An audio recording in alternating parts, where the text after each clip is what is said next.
Hi friends, இன்றைக்கி நம்ம என்ன செய்ய போகிறோம்னு பார்த்தீங்கன்னா குழிப்பணியார முட்டை ஆம்லேட் தான் செய்ய போகிறோம். வாங்க அதுக்கு தேவையான பொருளை பார்ப்போம்.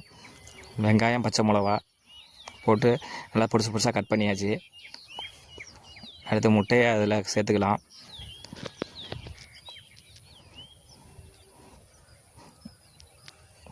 பாருங்கள், வெங்காயம் பச்சை மிளகா பொடிசு பொடிசாக கட் பண்ணி அதை நல்லா பிசைஞ்சு விட்டுக்கணும். நல்லா சின்ன சின்னதாக வர மாதிரி கையால் பாருங்கள். அது மாதிரி தான் வச்சுருக்கோம். அதில் முட்டையை உடச்சி ஊற்றிக்கலாம். எல்லா முட்டையுமே உடச்சி ஊற்றிக்குவோம். நம்ம